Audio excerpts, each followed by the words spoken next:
अस्सलाम वालेकुम guys. So we are back with another video. और आज जो है वो हम करेंगे कम्युनिटी मेडिसिन। उसमें हम स्टार्ट करेंगे एपिडेमोलॉजी।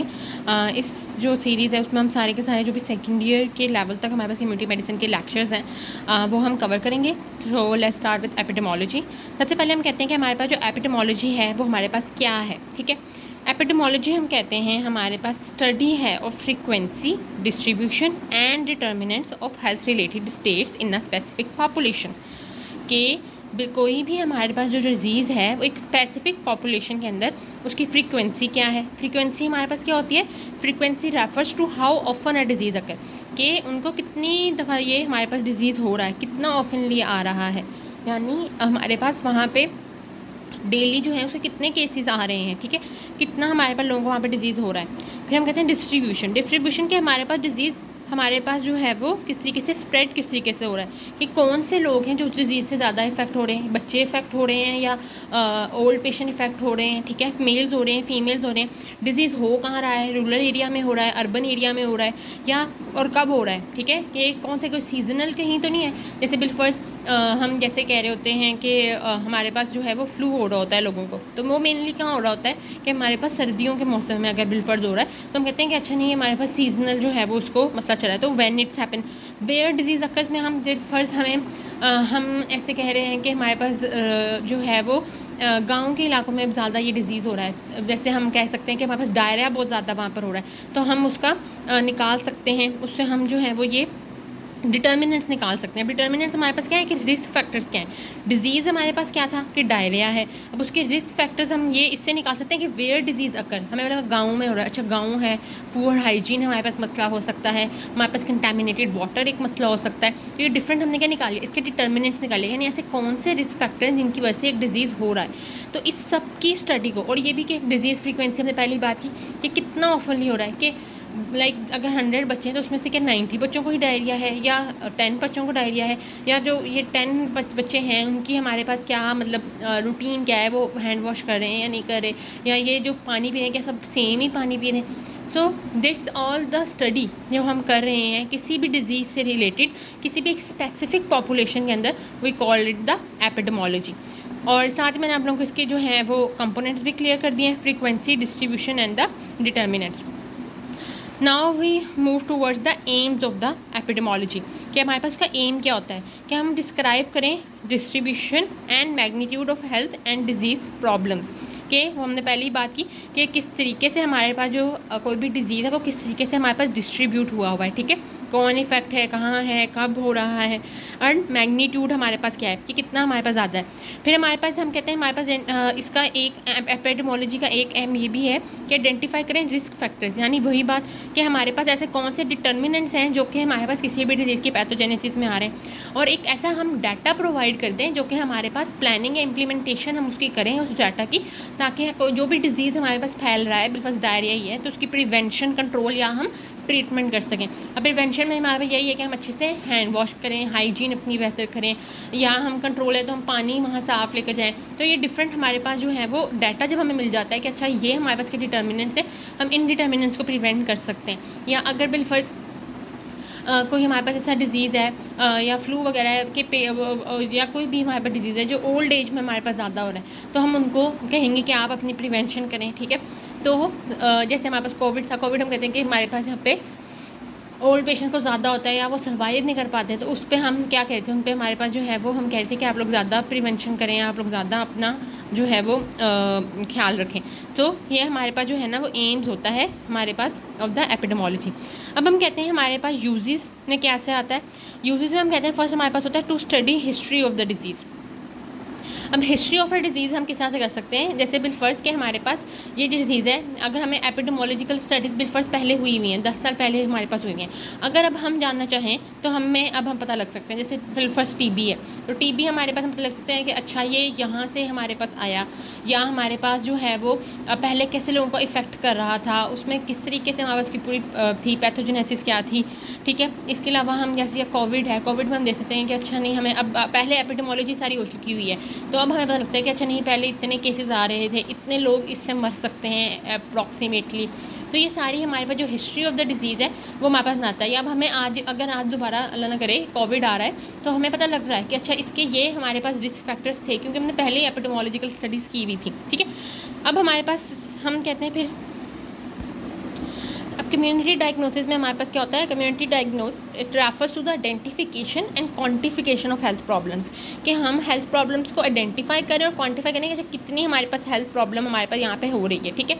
उसमें हम मोर्टेलिटी रेट देख रहे हैं कि अच्छा एक डिजीज़ है तो उससे कितनी ज़्यादा हमारे पास डेथ रेट हमारे पास कितनी हो रही है, ठीक है।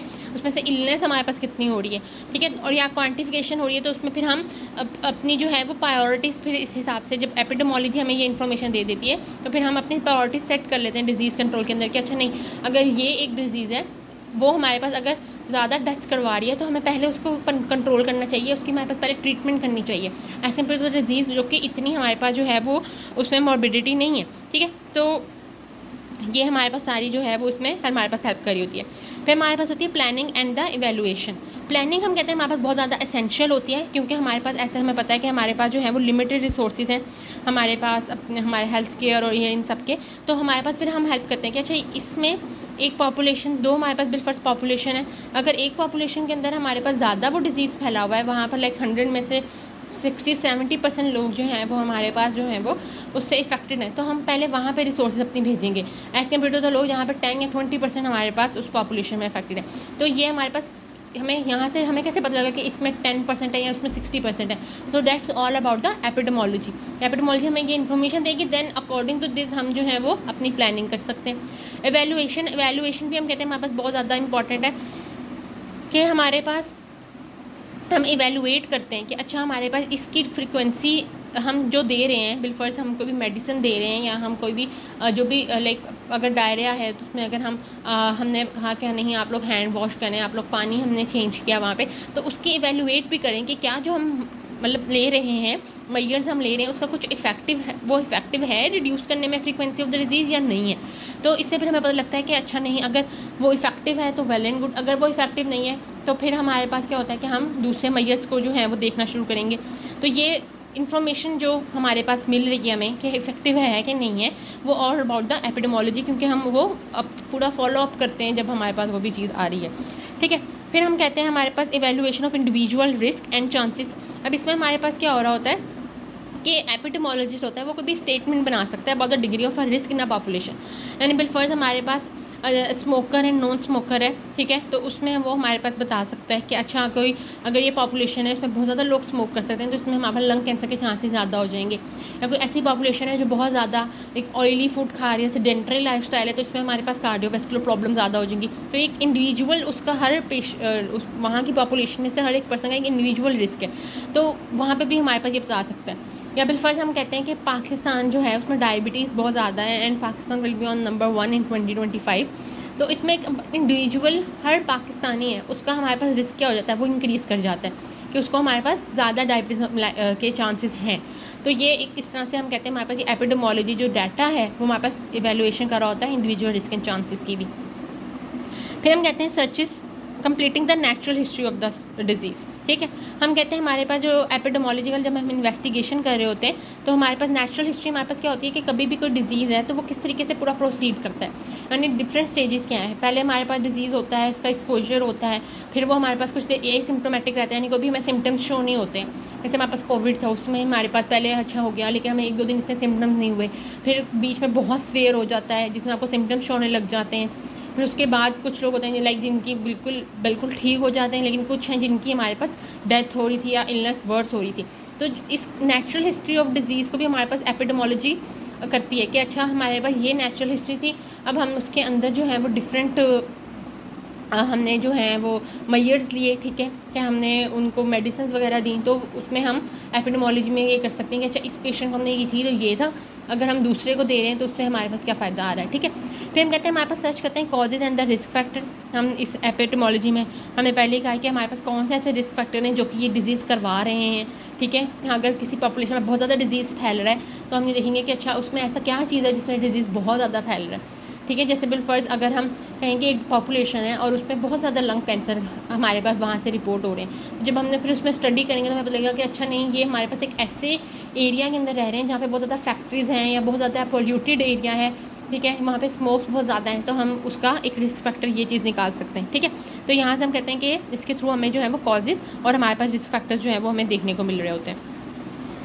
अब हम कहते हैं हमारे पास एपिडेमोलॉजिकल अप्रोच किस तरह से होती है। अब हम कहते हैं हमारे पास एपिडेमोलॉजिकल अप्रोच जो है वो दो तरह से हो सकती है कि हम बाय आस्क कर सकते हैं question and by making comparison.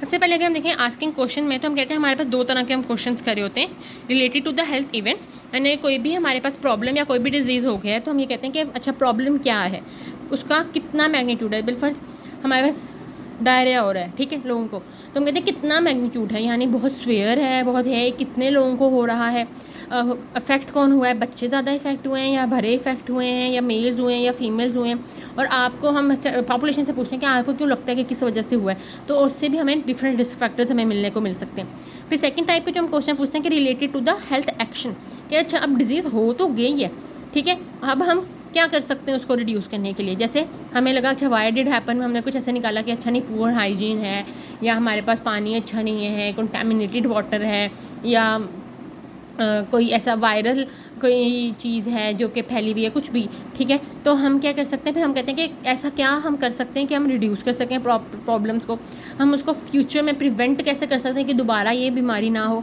और कौन सी हमें रिसोर्सेज हैं जो हमें चाहिए होंगी इसको उस टाइम ट्रीट करने के लिए। तो ये हमारे पास सारे एपिडेमोलॉजिकल अप्रोच में आ रहा होता है।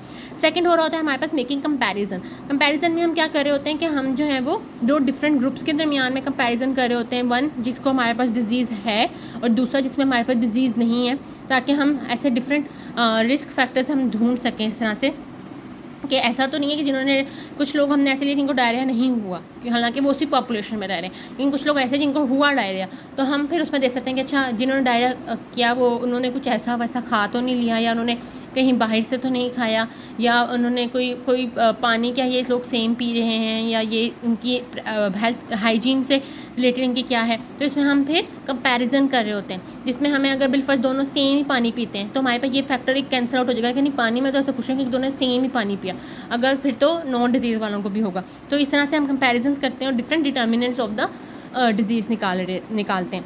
फिर हम कहते हैं हमारे पास बेसिक मेजर्स हमारे पास क्या होते हैं कि हमारे पास क्या चीज़ हम मैयर करे होते हैं। सबसे पहले होता है हमारे पास मोर्टेलिटी, यानी किसी भी डिजीज़ से हमारे पास कितना जो है वो डेथ रेट है।